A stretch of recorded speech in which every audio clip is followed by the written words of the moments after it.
Ini mau dites dulu nggak, Mas? Udah masuk belum suaranya? Udah ya, masuk ya?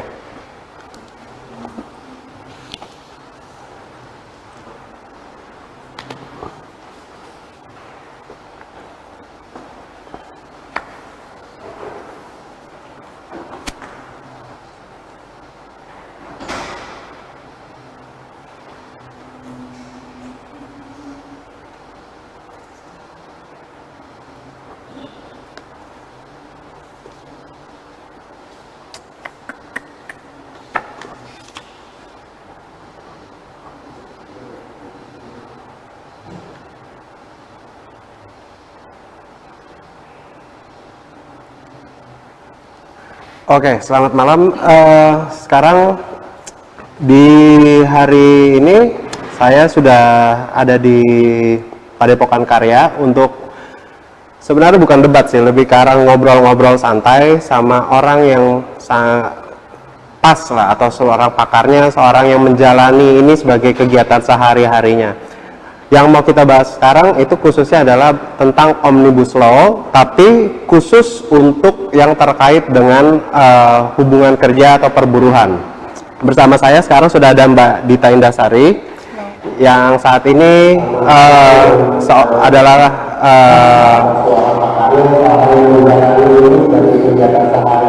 adalah seorang yang bekerja sebagai stafsus di Kemenaker, Kementerian Tenaga Kerja. Untuk sebelumnya, mungkin banyak teman-teman yang belum tahu, Mbak Dita ini cukup adalah sosok yang lumayan terkenal lah di kalangan buruh-buruh ya, karena sudah memang mengadvokasi buruh sejak masa mudanya, bahkan saking aktifnya juga pernah sampai berseberangan dengan Orde Baru kala itu, bahkan sampai kalau saya lihat sih sampai ditahan ya Mbak Dita ya waktu itu di Surabaya karena membela hak-hak dari buruh. Nah Mbak Dita, belakangan ini memang sih di Indonesia kita lebih banyak sekarang isunya tentang corona. Tapi sebelumnya itu Indonesia sedang gencar sekali di mana-mana, baik di sosial media, omongan-omongan warung kopi, atau di manapun orang membahas tentang Omnibus Law. Dan banyak juga kita lihat screenshot atau yang dibagikan di grup WhatsApp keluarga, itu menyatakan bahwa mostly yang kita terima sebagai masyarakat itu adalah Omnibus Law ini sesuatu yang akan membahayakan atau merugikan daripada buruh atau karyawan yang bekerja.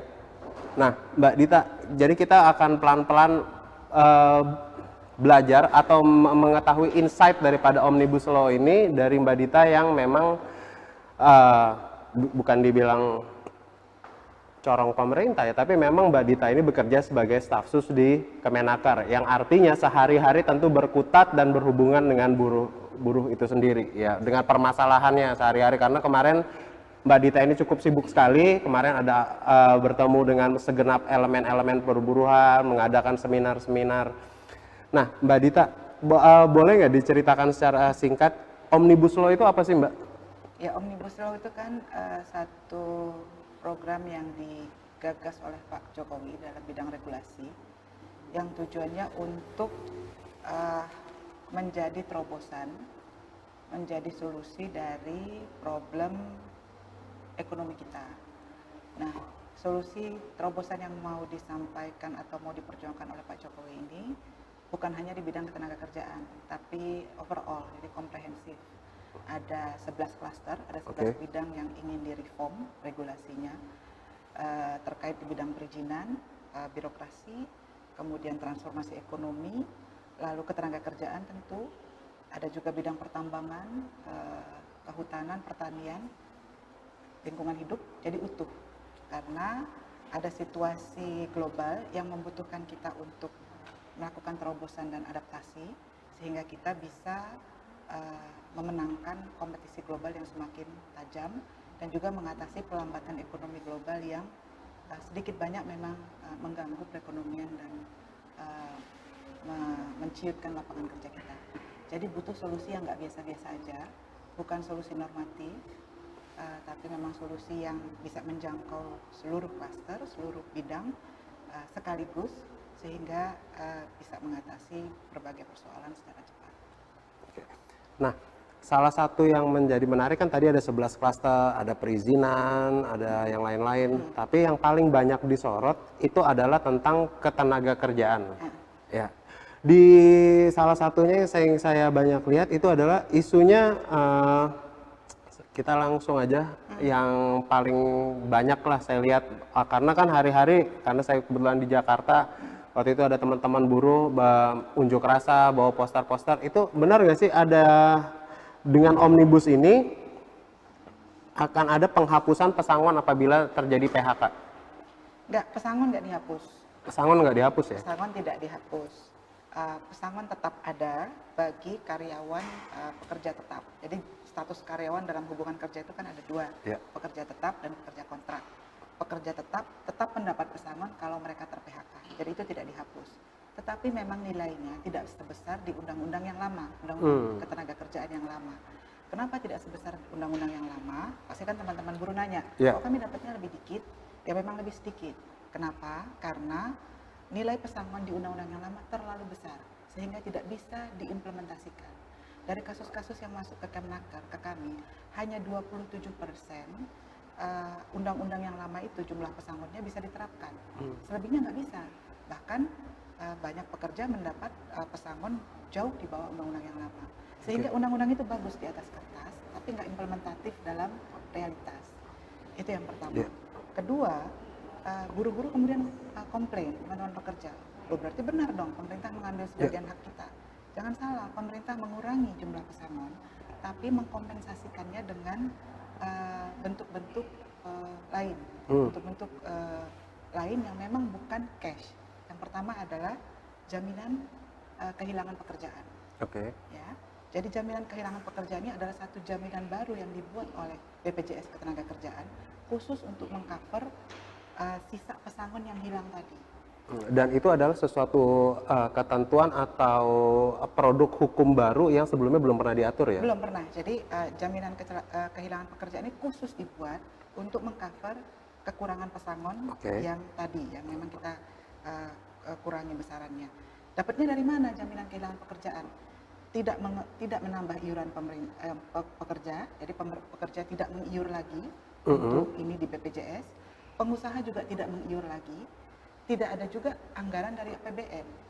Jadi ini murni adalah anggaran di BPJS Ketenagakerjaan yang direkomposisi atau di-switching dari jaminan-jaminan yang sudah ada. Jadi nggak usah khawatir, tidak akan menambah beban iuran baik pekerja, pemerintah maupun pengusaha. Itu berarti relate sama yang saya juga lihat ada yang bilang, oh nanti BPJS akan dinaikkan untuk yang buruh. Berarti itu sebenarnya tidak seperti itu ya konsepnya ya? Tidak. Jadi tidak ada tambahan iuran. Tidak ada tambahan iuran. Bagi ketiga pihak ini, tidak ada. Gak usah khawatir, APBN juga nggak akan masuk ke sana. Jadi memang murni, kita sudah hitung, BPJS sudah hitung waktu itu, ketahanan anggaran di BPJS cukup untuk di-switching ke tambahan program JKP itu, jaminan kehilangan pekerjaan. Itu yang kedua.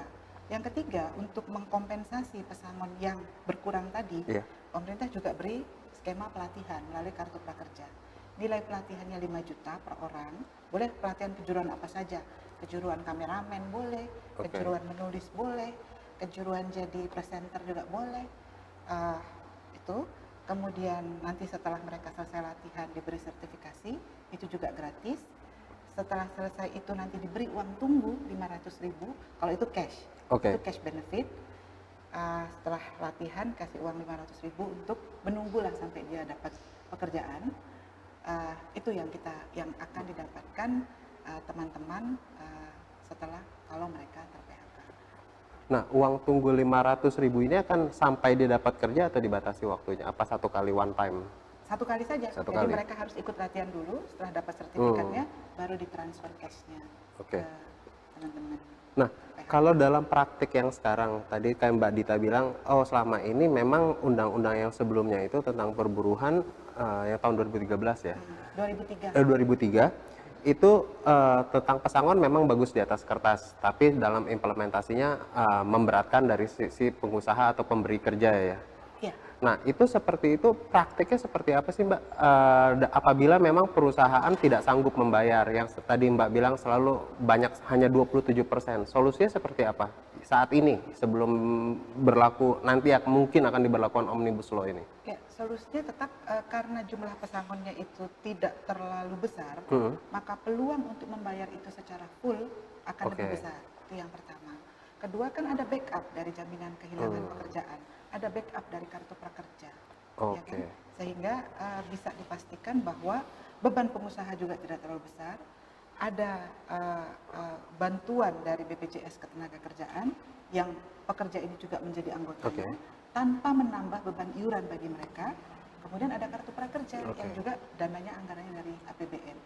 Jadi skema-skema ini dibuat supaya teman-teman pekerja tidak merasa pemerintah mengurangi tanpa memberikan balik sebagai pertanggungjawaban. Itu yang kita mau kasih tahu, bahwa tidak seburuk itu, tidak seperti itu faktanya nanti. Lalu, itu tadi untuk yang terkait dengan pesangon apabila dilakukan PHK atau pemutusan hubungan kerja. Isu yang berikutnya juga ramai itu tentang isu mengenai cuti. Karena ada isu baik cuti hamil, cuti haid, cuti untuk acara keluarga seperti pernikahan, itu juga dihapus. Itu benar nggak sih di dalam draft Omnibus seperti itu? Ya, itu tidak dihapus. Tidak dihapus. Jadi ya. cuti yang terkait hak reproduksi dan cuti-cuti lain, menikah, dibaptis, sunat, kemudian melahirkan anak, itu cuti semua. Dan itu dibayar, paid leave, itu tidak dihapus. Jadi nggak usah khawatir dengan itu. Jadi kalau ada kata-kata atau informasi yang mengatakan itu dihapus, itu nggak benar. Bahkan tetap diberi sanksi pidana tetap. Sanksi pidana ini untuk kalau ada hak cuti yang tidak diberikan. Berarti itu terkait juga sama adanya yang saya lihat juga ada komplain yang menyatakan bahwa sanksi pidana bagi pengusaha akan dihilangkan. Berarti itu malah bertolak belakang dong dengan penjelasan Mbak barusan ya? Nggak dihilangkan. Jadi pasal 185, 186, 187, 188 itu isinya sanksi pidana semua. Jadi kalau tidak membayar upah minimum itu sanksinya sanksi pidana. Kalau tidak membayar cuti hamil, maternity leave, itu sanksinya sanksi pidana. Tidak benar kalau sanksi pidana ya. Dan akses bagi buruh untuk melakukan klaim atau menggugat sebagaimana pasal itu mudah apa enggak sih Mbak? Maksudnya kita kan tadi ada statement terkadang undang-undang itu bagus hanya di atas kertas tapi implementasinya susah. Nah, saya juga tertarik sebenarnya bagi buruh untuk melakukan kayak tadi misalnya ada atasannya di kantor nggak ngasih cuti atau tidak mengizinkan haid, cuti haid maksudnya. Bagi karyawan, bagaimana sih prosedurnya bagi karyawan untuk berkeberatan?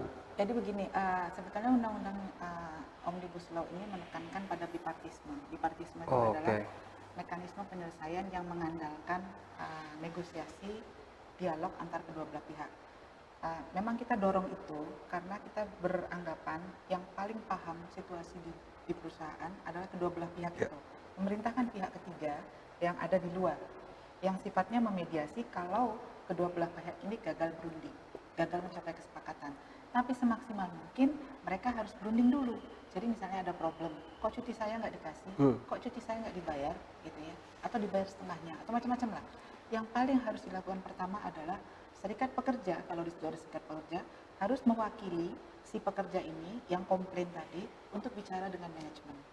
Atau kalau memang ada forum karyawan atau manajer HRD-nya, mereka lah yang bertugas menampung keluhan. Nah, keluhan itu disampaikan ke ya bisa ke owner atau ke direksi kan, untuk segera dibahas dan diselesaikan.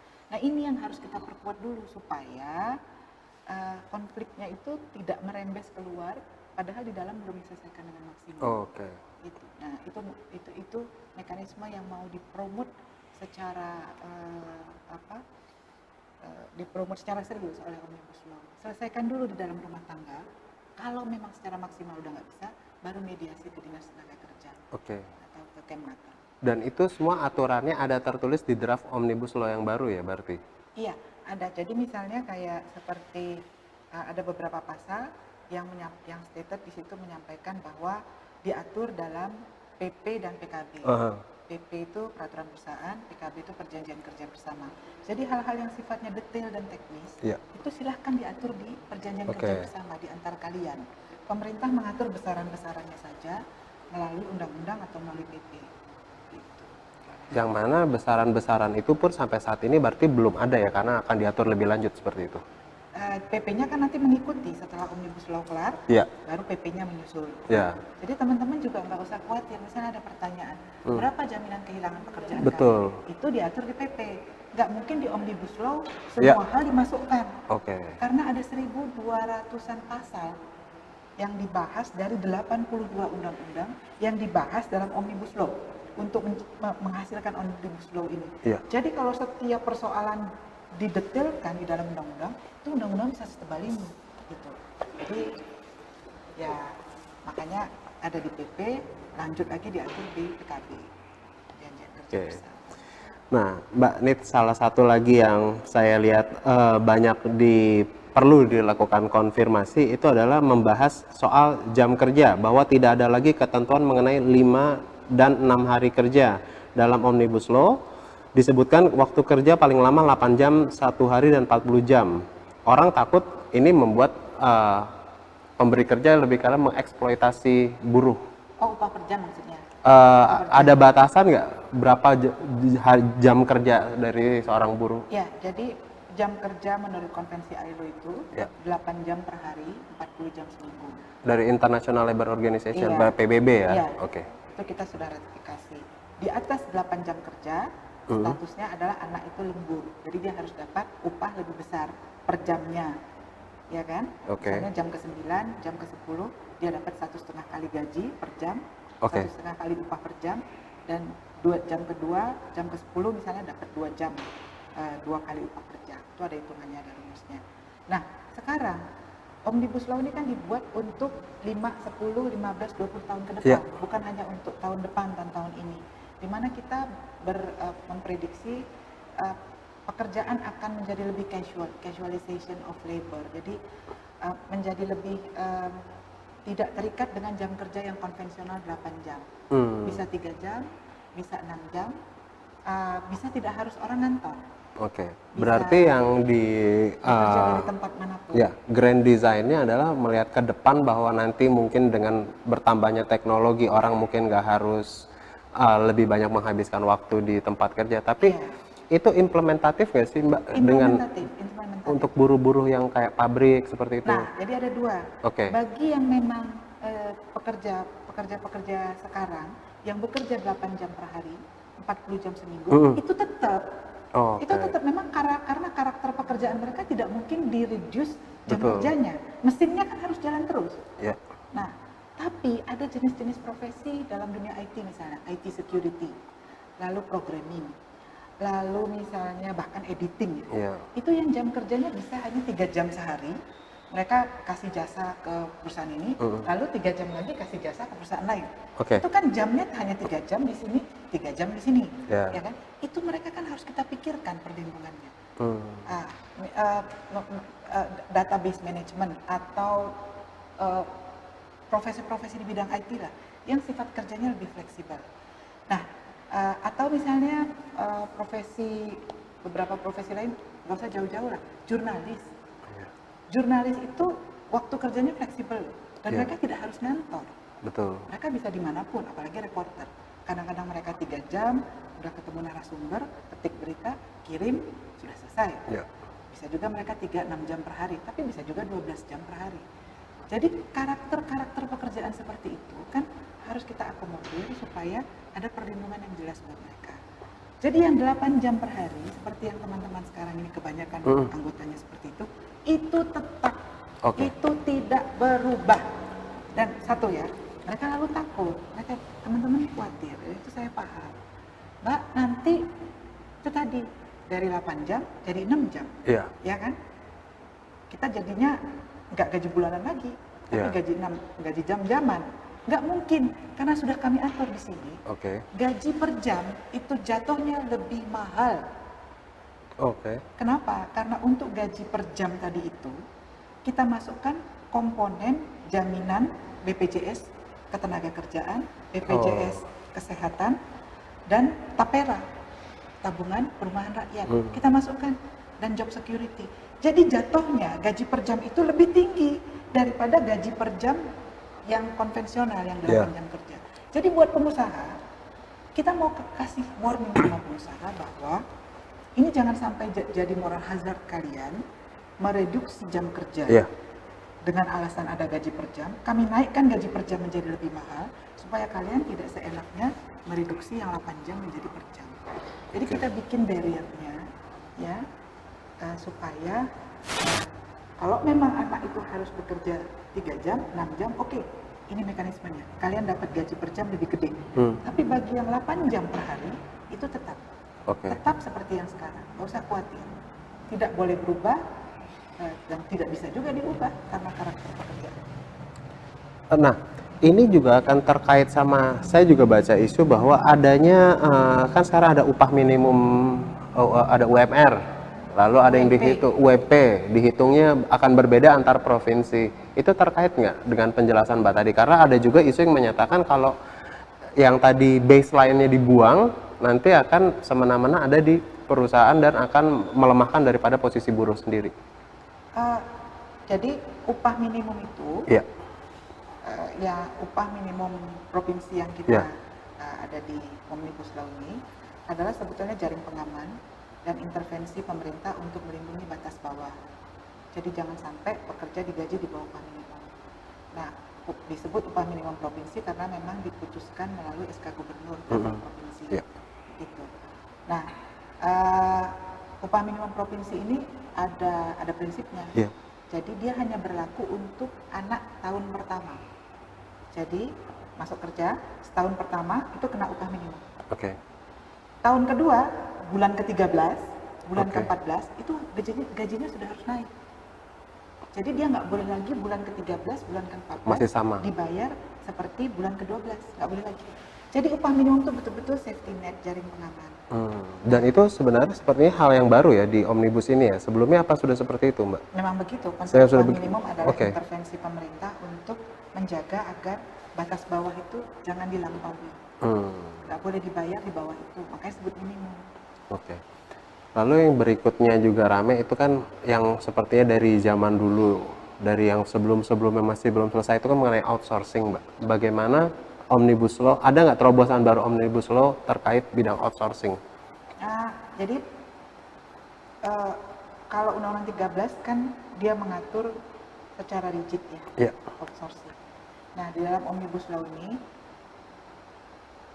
Omnibus Law tidak mengatur perjanjian P2P-nya, private to private. Jadi outsourcing itu kan berarti ada perusahaan ketiga yang diminta oleh perusahaan induk untuk merekrut tenaga kerja, itu kan vendor. Nah, perjanjian antara mother perusahaan ini, induk dengan vendor, itu kita tidak atur. Kita lepaskan itu kepada private to private. Yang kita atur adalah perlindungan pekerjanya, baik yang bekerja pada perusahaan vendor maupun pada perusahaan induk. Buruh bisa bekerja pada perusahaan outsourcingnya, bisa juga dia menjadi pekerja dari perusahaan induk. Nah, itu yang kita atur perlindungannya. Jadi dia bisa punya 2 status, tenaga kontrak, pekerja kontrak, atau pekerja tetap. Apa sih bedanya pekerja kontrak sama pekerja tetap? Nggak ada, kecuali pekerja tetap kalau di PHK dapat pesangon, pekerja kontrak kalau di PHK dapat kompensasi. Yang tadi itu ya. Jadi jangan khawatir, meskipun perjanjian outsourcing bisnisnya sudah kita keluarkan dari Omnibus Law, tapi hak mereka sebagai pekerja, mau itu kontrak, mau itu tetap kita lindungi. Dan bedanya hanya yang satu dapat pesangon, yang satu dapat kompensasi. Pekerja tetap dapat THR, pekerja kontrak dapat nggak? Dapat. Pekerja tetap dapat cuti tahunan, pekerja kontrak dapat. Nah, itu yang kita lindungi, status dan hak mereka. Kalau yang sebelumnya di Undang-Undang Perburuan mengatur pembatasan sektor-sektor yang boleh di-outsource-kan. Kalau yang sekarang seperti kayak tadi Mbak bilang itu jadi nggak diatur, artinya orang mengatur antara P2P-nya diserahkan lah kepada antara pemberi kerja dan buruh. Iya. Nah, seperti itu itu yang juga menjadi tanda tanya dari teman-teman menanyakan apakah ini seperti wujud lepas tangan daripada pemerintah, karena terlepas daripada tadi ada safety netnya, ini kan membuka peluang untuk dilakukan PHK nantinya. Apabila kalau pembatasannya tidak diatur, artinya semua orang kan bisa kerja, dan semua orang kalau outsource kapan aja, bahasanya seperti itu kan, kapan aja oleh pemberi kerjanya di-cut, mereka seperti tidak ada perlindungan gitu, Mbak. Iya, jadi perlindungannya itu yang seperti saya sampaikan tadi, perlindungan kita itu adalah pada hubungan kerjanya, serta status kerja dan hak-hak mereka. Perlindungan kita itu di situ. Jadi kita memastikan bahwa mereka dipekerjakan di vendor ataupun mereka dipekerjakan di perusahaan inti, hak yang wajib mereka terima, yang wajib mereka dapatkan itu harus kita lindungi, kita pastikan. Nah, soal apakah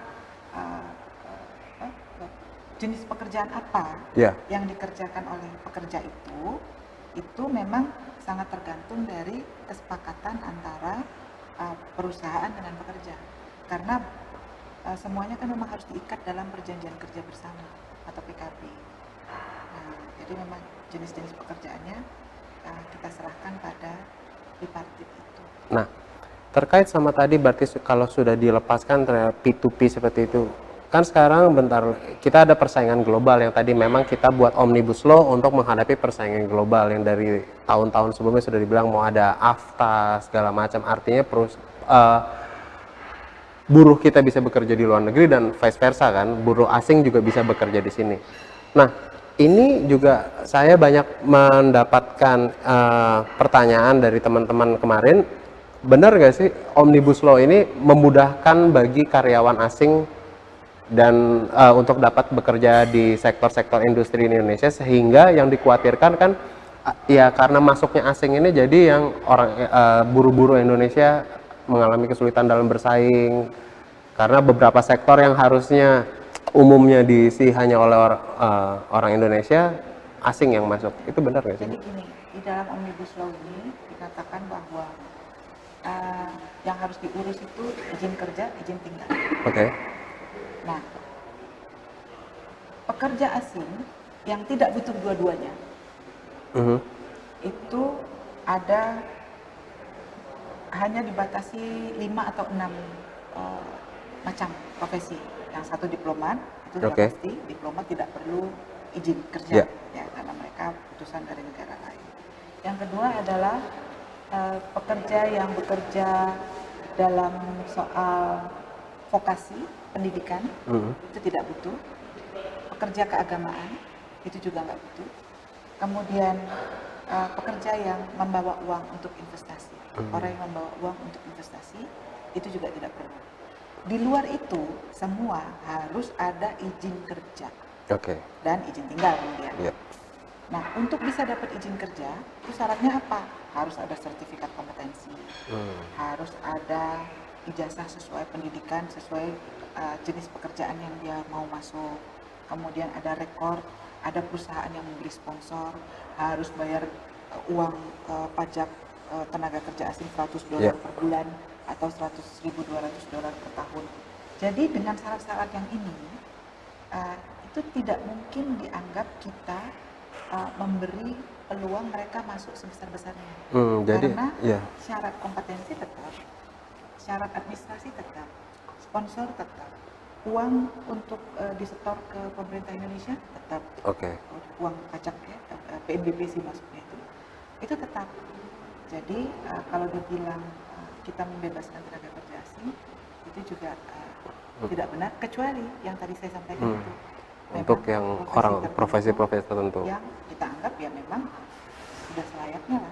Jadi kalau misalnya disebut ada kan ketakutan Omnibus Law membuat unskilled worker dari luar masuk, sebenarnya terjawab bahwa untuk mengurus izin bekerjanya di sini aja harus memperlihatkan sertifikasi keahlian. Jadi nggak mungkin kayak hanya pekerja-pekerja kasar masuk ya. Iya, dan itu kan harus match dengan jabatannya dia misalnya mau menjabat di dalam bidang mekanik. Kalau dia tunjukkan sertifikasi guru kan nggak pas, dia nggak bisa masuk gitu. Jadi harus match dengan jabatan yang dia mau kerjakan di sini. Dan itu gerbangnya ada di Kemenaker nanti? Iya, dari kita kemudian baru ke imigrasi. Dari kita baru ke imigrasi. Jadi kita ini mau mempermudah proses izinnya, mau mempersingkat birokrasi perizinannya, bukan mau membiarkan mereka masuk sebanyak-banyaknya. Itu yang pertama. Kedua juga ada kewajiban alih teknologi. Transfer of knowledge ya. Satu tenaga kerja asing ada pendampingnya. Kemudian dia bertugas yang memastikan bahwa dia melakukan alih teknologi dan alih skill kepada pekerja Indonesia yang ada. Dan kan ada masanya, ada 6 bulan. Setelah 6 bulan dia harus check out. Kalau yang sementara ada yang setahun, setelah setahun dia harus check out. Jadi bukan yang terus-menerus tanpa batas waktu. Nah, terus yang berikutnya nih, Mbak, ada juga kekhawatiran yang sebenarnya isu yang udah lama sih, yaitu mengenai karyawan kontrak dengan waktu tertentu. Karena kan kalau ada aturan yang lama, setelah 2 kali perpanjangan dia seharusnya diangkat menjadi karyawan tetap. Nah, itu kalau di Omnibus Law mengatur atau enggak spesifik mengenai karyawan tetap atau kontrak ini? Iya, diatur. Jadi yang saya sampaikan tadi bahwa karyawan kontrak memiliki semua hak yang dimiliki karyawan tetap, kecuali pesangon. Dia memiliki, sebutkan apa saja yang diterima karyawan tetap, itu juga diterima karyawan kontrak. Sampai-sampai hak berserikat pun, hak karyawan kontrak boleh bikin serikat pekerja karyawan kontrak, sama haknya. Kecuali kalau mereka di PHK, yang satu dapat pesangon, yang satu dapat kompensasi, penggantian. Nah, itu yang pertama. Yang kedua, kita memastikan agar itu yang terlindungi. Nah, problem bahwa mereka sifat kontraknya tidak dibatasi, jangka waktu kontraknya, itu memang karena kita mengembalikan lagi itu kepada P2P-nya tadi. Ya, bipartit di antara mereka. Kalau memang jenis pekerjaan itu sifatnya membutuhkan kontrak yang agak panjang, jangka waktunya agak panjang, nggak apa-apa. Tapi ada juga jenis pekerjaan yang memang butuh waktu hanya 3 bulan, 6 bulan, pembuatan film misalnya. Itu hanya butuh waktu singkat sekali, 5 bulan mungkin udah selesai, ya kan? Nah, itu kan keleluasaan berkontrak, kebebasan berkontrak diberi ruang di situ. Kalau memang dia panjang, ya diberi ruang juga lebih panjang. Yang penting hak-haknya sama dengan hak pekerja tetap. Kalau di PHK dia dapat kompensasi. Nah, ini yang tidak ada di undang-undang sebelumnya, Undang-Undang 13. Pekerja kontrak kalau putus kontrak, ya udah selesai. Kalau ini tetap entitled untuk kompensasi. Berarti untuk perlindungan terhadap pekerja yang dengan kontrak waktu tertentu itu adalah produk barunya ada di Omnibus itu yang tadi ya safeguard pengamannya itu ya Mbak ya, yang tadi ada pemberian waktu tunggu, uang tunggu, lalu ada pelatihan. Iya, Itu ya. Nanti satu lagi yang jarang diangkat, ini saya perlu ngomong supaya teman-teman kerja paham bahwa supaya tidak berpandangan bahwa undang-undangnya jelek, jelek semua. Jadi bagi pekerja yang ter-PHK, saya lupa pasal berapa, itu 147 kalau nggak salah. Ada pasal di situ yang mengatakan di Omnibus Law bahwa pekerja yang ter-PHK, maka dalam ketika proses PHK itu berlangsung, ya kan itu biasanya naik ke pengadilan. Ketika proses PHK itu berlangsung, pengusaha dan pekerja wajib menjalankan kewajibannya masing-masing. Artinya apa? Artinya pekerja dalam proses PHK itu tetap bisa bekerja di perusahaan itu. Ya, proses PHK-nya masih jalan. Nah, proses PHK itu bisa agak lama loh. Betul. Bisa 3 bulan, bisa 6 bulan. Nah, dia tetap boleh wajib menjalankan kewajibannya masing-masing. Itu bunyi klausulnya di undang-undang. Artinya perusahaan juga selama masa itu tidak bisa menggrounded atau merumahkan karyawan itu. Ya, itu satu kalau bunyi yang pasal itu. Pasal 2 bunyinya adalah, pasal berikutnya, ayat berikut dia bunyinya adalah kalau pengusaha mau melakukan skorsing, Ya. boleh. Tapi gajinya tetap dibayar penuh. Oh, kalau gitu ngapain diskorsing ya? Suruh aja kerja terus ya. Iya kan, akhirnya kan dipilih. Jadi boleh skorsing, tapi upahnya penuh. Jadi menurut saya ini adalah skema pengaman. Kalau dibilang ntar PHK jadi lebih mudah gara-gara pesangon dikurangi, Iya. enggak juga.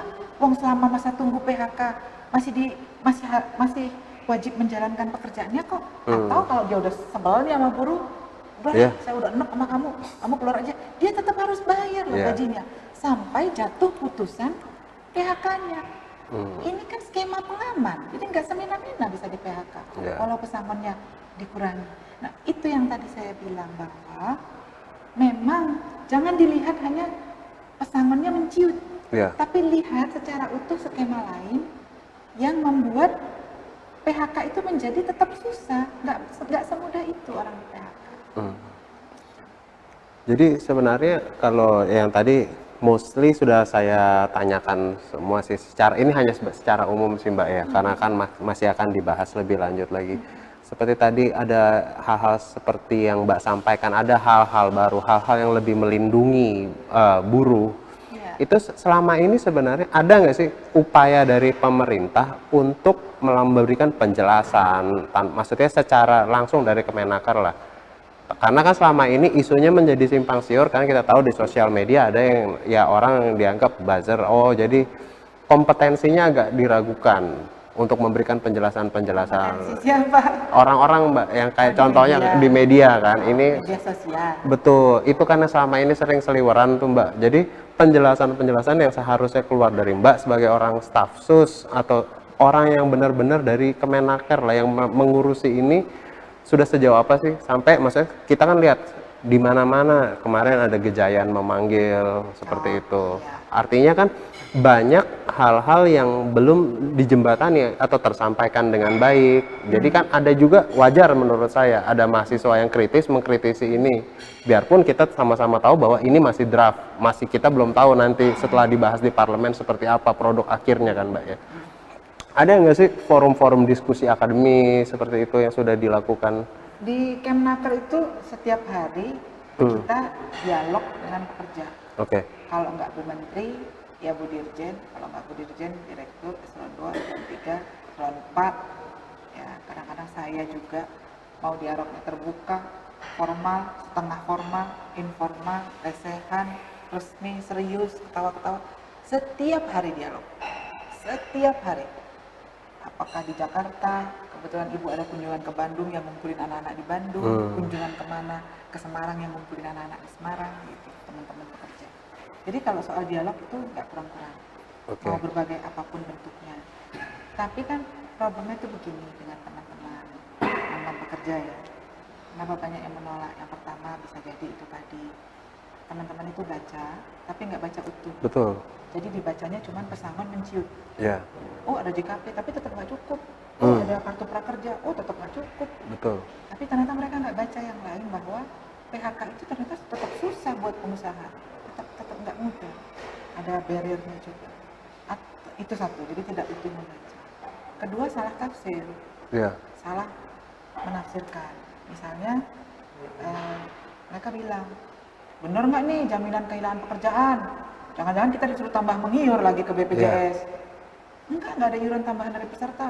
Oh kalau gitu dari APBN dong, duit pajak rakyat.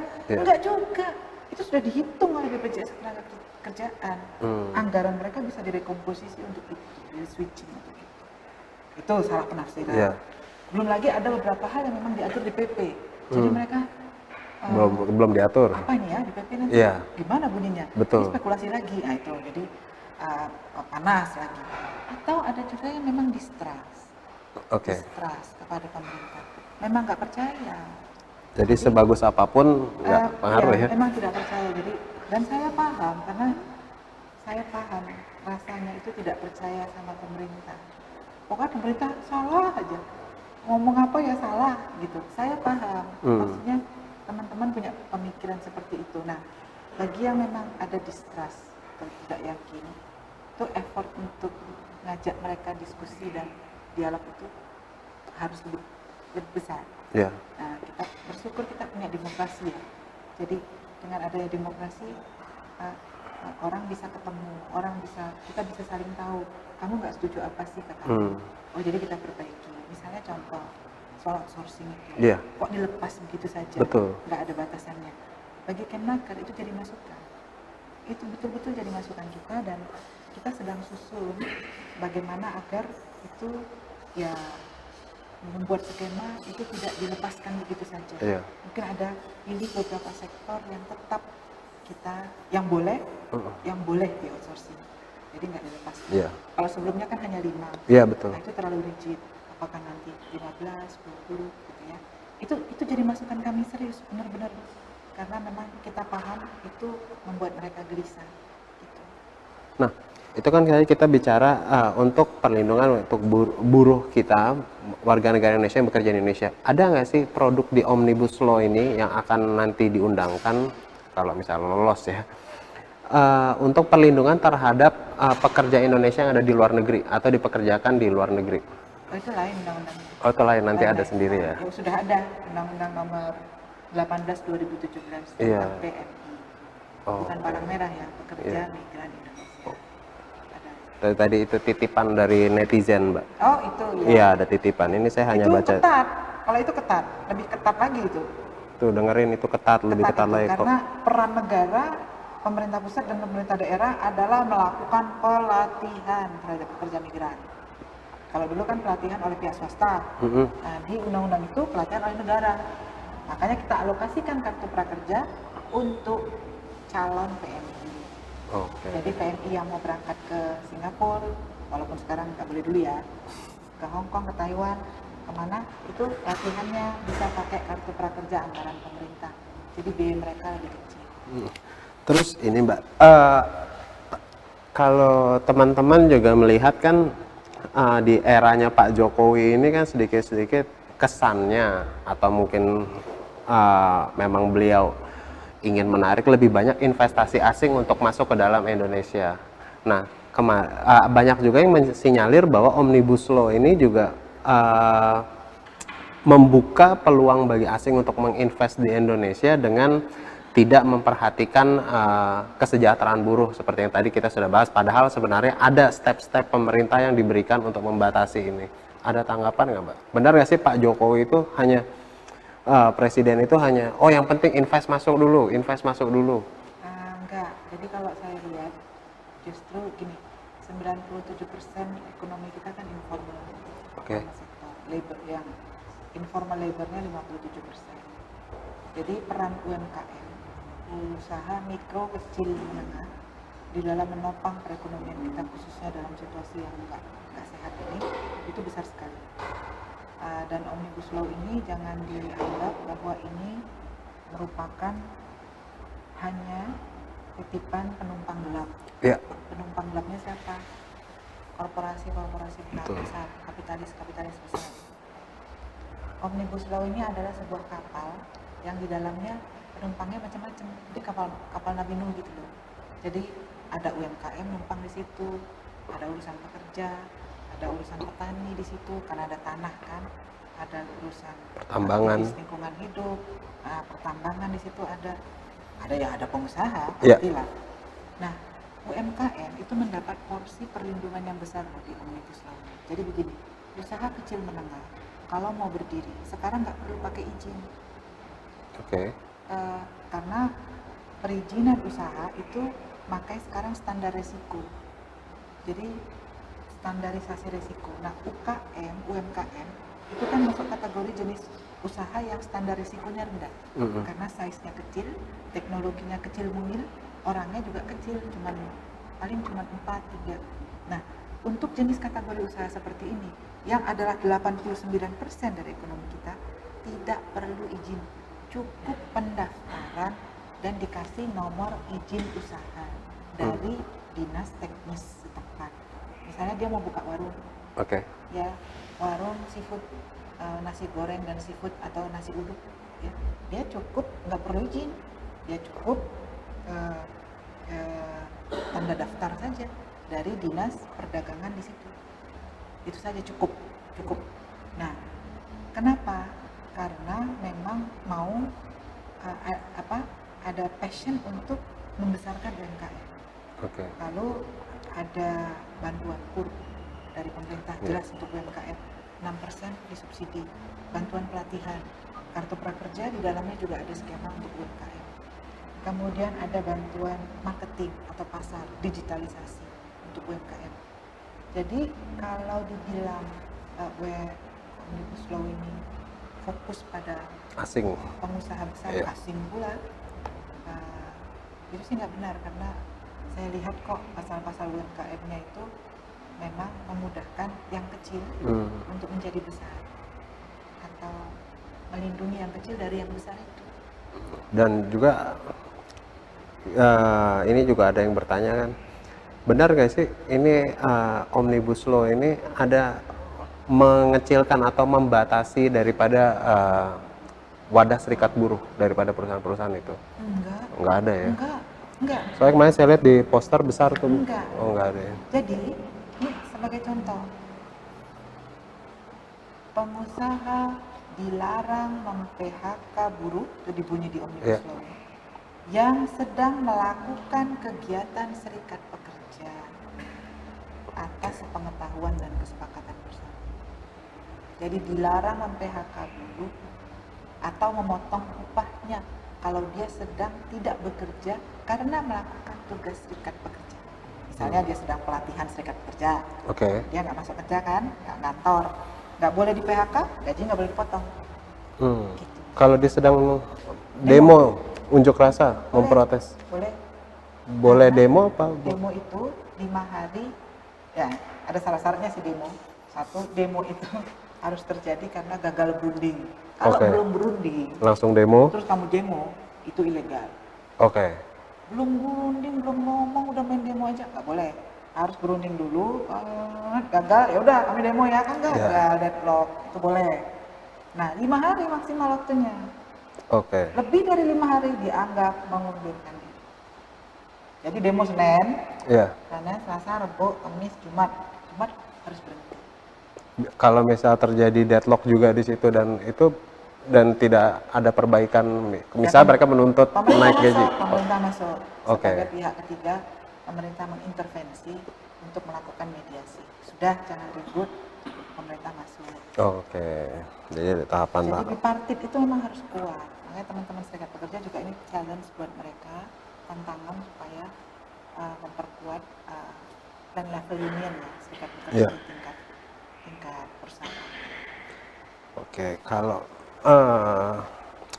so far sih, karena ini kan sifatnya hanya Mbak Dita sebagai narasumber, ini bukan debat atau men-challenge, kita hanya ingin tahu secara kulitnya dulu seperti apa.